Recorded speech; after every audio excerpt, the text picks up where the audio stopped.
আসসালামু আলাইকুম। Update agriculture থেকে শুভেচ্ছা। প্রিয় কৃষি উদ্যোক্তা বন্ধুগণ, আপনারা যারা আসলে একটা মাছার ফসল চাষ করছেন, অর্থাৎ হতে পারে এটা শসা বা ঝিঙ্গা চিচিঙ্গা বা যে কোনো ধরনের ফসল। এখন একটা ওই মানে একই মাছাতে আপনারা অন্য ফসল যখন রোপণ করবেন, তখন আসলে বেশ কয়েকটি বিষয় আপনাদেরকে লক্ষ্য রাখতে হবে। সেই বিষয়গুলো নিয়ে আজকের ভিডিওতে আমরা একদম স্পষ্টভাবে দেখাবো।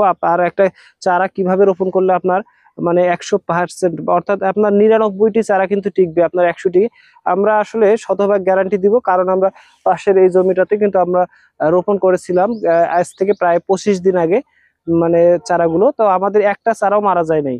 আমাদের চারাগুলো কেন মারা গেল না এবং কি কি পরিচর্যা করলাম, এগুলো আজকের ভিডিওতে থাকবে। তো আমরা নতুন করে আপনাদেরকে চারা রোপণের যে সতর্কতাগুলো সেগুলো দেখাবো। আসুন তাহলে আমাদের সাথে। আপনি একটু মানে একটু মাটিটা রেডি করে নেন। আমাদের এই জমিটাতে এর আগে কিন্তু শশার চাষ ছিল। তো এখন শশার মাচাতে, রেডি মাচাতে আমরা করলা চাষ করতেছি। তো এখন দেখাই করলার চারা একটু মাটি সরান হ্যাঁ, এই যে আপনার চারাটাকে আমরা কিন্তু এইভাবে দিলাম, এই দেখেন সাইড থেকে আমরা চাপ দেবো, আলতো করে চাপ দেবো। আর দেন দুই সাইড থেকে চাপ দিয়ে দেন। হ্যাঁ, এখন এই যে চারাটা রোপণ করা হয়ে গেল, আর গোড়ায় আমরা কিন্তু উঁচুই রাখছি, বৃষ্টির পানি কিন্তু এখানে জমবে না।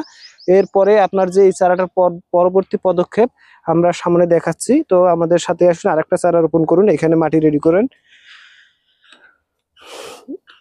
তো এই যে করলার চারাগুলো দেখা যাচ্ছে, মাটিগুলো কিন্তু খুবই সুন্দর, জমির মাটিটা। আর দেখতে পাচ্ছেন এখানে আরেকটা করলার চারা রোপণ করা হচ্ছে। এই যে আপনার মাটিটা সরাই দেন। হ্যাঁ, দেখেন আমাদের শতভাগ শিকড়যুক্ত চারাগুলো। আপনারা কিন্তু আপডেট এগ্রিকালচার থেকে এই ধরনের মানে চারাগুলো সংগ্রহ করতে পারেন। এখানে আরেকটা চারা দিয়ে দেন।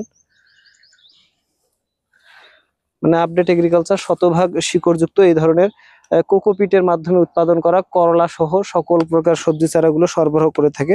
চারাটা আরেকটু এদিক দেন, উঁচুর দিকে দেন, ড্রেনের থেকে। হ্যাঁ হ্যাঁ, এখানে এখন চারাটা রোপণ করা হবে। আর একটা চারা রোপণের দৃশ্য আপনি দেখান, এটা আমি নিজে হাতে একটু রোপণ করে দেখাই। এই যে আমি মাটিটা সরাইলাম, রেডি মাটিটাকে সরানোর পরে যে এইভাবে দিলাম, দেখুন মাটির আসলে খুব বেশি গভীরে দিলাম না আমি। এখানে মোটামুটি করলার চারাটাকে কিন্তু মোটামুটি 1 ইঞ্চি, সর্বোচ্চ 1 ইঞ্চি, অর্থাৎ এতটুকু গভীরে দিয়ে দিলাম। যদি আপনার এই বর্ষাকালে বৃষ্টির দিনে চারাটা এতটুকু পর্যন্ত মাটির নিচে না দেন, মানে তাহলে কিন্তু আপনার মানে মোটামুটি এতটুকু না দিলে, তাহলে যে সমস্যাটা হবে, বৃষ্টির ডাঙ্গে বা যে কোনো কারণে মাটিটা গোড়া থেকে সরে যেতে পারে। সরে যে কোকোপিটটা যখন বের হয়ে আসবে, তখন কিন্তু চারাটা হেলে পড়বে, বিভিন্ন সমস্যার সম্মুখীন হবে। তো তাই আপনারা অন্তত 1 ইঞ্চি মাটির গভীরে এই করলার চারাটা রোপণ করার চেষ্টা করবেন। তো আসুন, এটা গেল আমাদের চারা রোপণের যে প্রসেস। এর পরবর্তী ধাপগুলো আপনাদেরকে দেখতে পারলেন। চারা রোপণের পর আমাদের এইভাবে আপনার স্প্রে মেশিনটাকে আপনার একদম নজলটা খুব লুজ করে দিয়ে আপনারা পর্যাপ্ত পরিমাণে ছত্রাকনাশক গাছের গোড়া সহ ভিজাই দিবেন। গোড়াতে অনেক পরিমাণে দিবেন, গোড়ার মাটিটা যেন ভালোভাবে ভিজে, অর্থাৎ একদম গাছের আগা থেকে শুরু করে গোড়া পর্যন্ত আপনারা ভিজাইয়া ছত্রাকনাশকগুলো স্প্রে করবেন। আর এটা অবশ্যই আপনারা ম্যানকোজেব প্লাস মেটালেক্সিল গ্রুপ দেওয়ার চেষ্টা করবেন। এছাড়া আপনারা প্রোভেক্স দিতে পারেন, এই টাইপের ওষুধগুলো খুব ভালো কাজ করে। তো বিস্তারিত জানতে আমাদের হটলাইন নাম্বার, আমাদের মানে আপডেট এগ্রিকালচার থেকে বিভিন্ন ধরনের সবজি চারার পাশাপাশি এই ধরনের শতভাগ শিকড়যুক্ত করলার চারাগুলো অর্ডার করতে পারেন।